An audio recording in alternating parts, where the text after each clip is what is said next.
Hello everybody. So today I'm going to be going over maintenance action message TACOM MA22-012. This is in regards to the sight, the rear sight screw on the M17 and M18 pistols. It's regards to the they put that dry lock, red dry lock on the screws from the factory, and there have been several cases of the rear sight flying off after 100 rounds or so fired. So that being said, what you need to do this are obviously your M17 or M18 pistols, a inch-pound Torx driver with a T15 Torx head. You're going to need some of these I've found you need some kind of pick to get the threads out of the sight itself, or get the dry lock out of the threads of the sight. And then you'll need some kind of skinny brush. One of the old GI 556 bore brushes works pretty good to get the bulk of the dry lock off of the sight, or the screw itself. So first, obviously, you need to disassemble. No magazine or clear. Take the takedown lever off or into the release position. Remove your slide. You don't need to do anything with the frame for this. Go ahead and take out your recoil spring and barrel. Now the next part, you need your Torx bit for. You're going to take this screw right here, this Torx screw right here, and you're going to push in and twist slightly, and you'll hear it come out, and go again. There, it's released. The pressure's off of it. Bear in mind, you don't want to lose this, because as I'll show in a second, there's a spring and a rod and another end that put tension and hold the extractor in place. However, all you need to do now is push down a little bit on that screw and pull your back plate off. That relieves pressure off the striker. You can pull your striker assembly out. And you don't have to pull this plunger out. However, I will go ahead and do it for y'all. So this is your striker, your extractor plunger, and also it holds the back plate on. Extractor.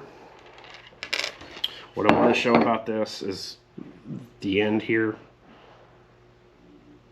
When you go to assemble it back in the gun, you want the longer end facing the outward of the slide. And I'll show you what that looks like once we get done.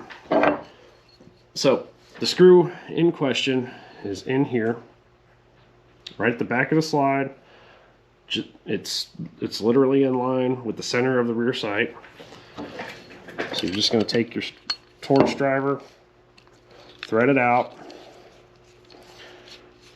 And the reason you want to take this all the way out and clean it is because that dry lock is permanent unless you remove it.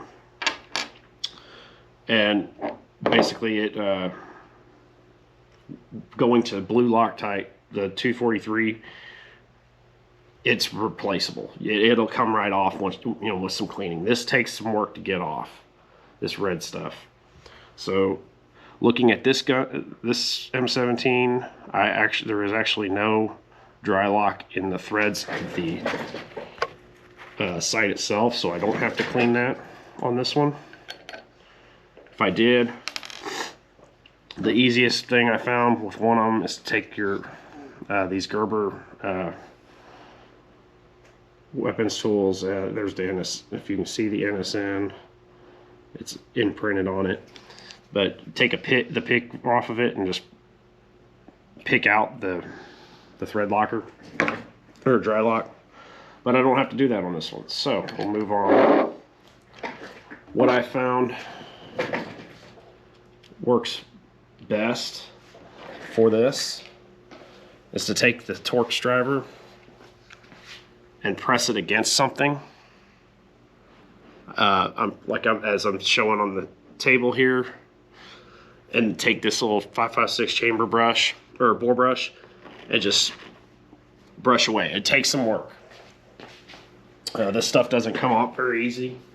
It takes a little bit of elbow grease, but you can get it all off, and once you do, then you move on to the next step. This takes, like I said, it takes a minute, so I'm gonna cut and I'll come back when I'm done. Just be aware, if you have the ability to just order new screws, that would be the most efficient method, because you could just take the old screw out, put Loc-tite on the new one and put it in. But we don't have those, so I'll be back once I get done cleaning this screw off. Okay, so I've got the screw cleaned up. Take this, got a little dab of Loc-tite in there. Get some Loc-tite on the threads.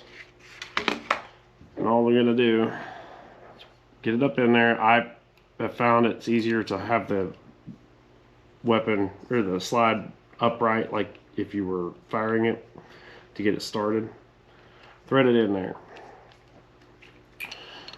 So you're going to go to 21 inch-pounds first. Okay. Go up to, let me crank this one up real quick. Then you're going to back it off. Get it loose. You don't want it to come all the way out. And then tighten it back up to 34.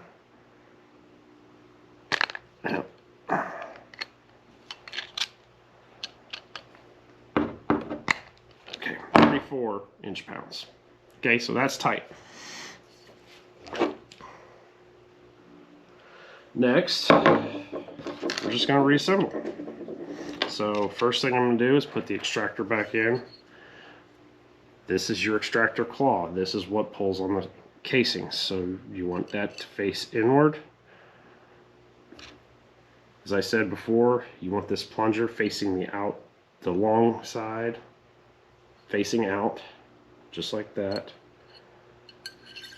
Push that in. You should be able, when it's all the way in, to see it go against the extractor. Then you put your striker back in. It's under spring tension, as you can see. And I'm going to try and do this so you can see. One thing I've found you need to make sure of is, see, that holds the extractor in, and I dropped it. No big deal there. This may be hard to capture, but that this groove right here, you want that part of it. So you got to twist it so that it's out of the way. Otherwise you'll never get the back plate over. So press down on the striker assembly just to get the back plate started.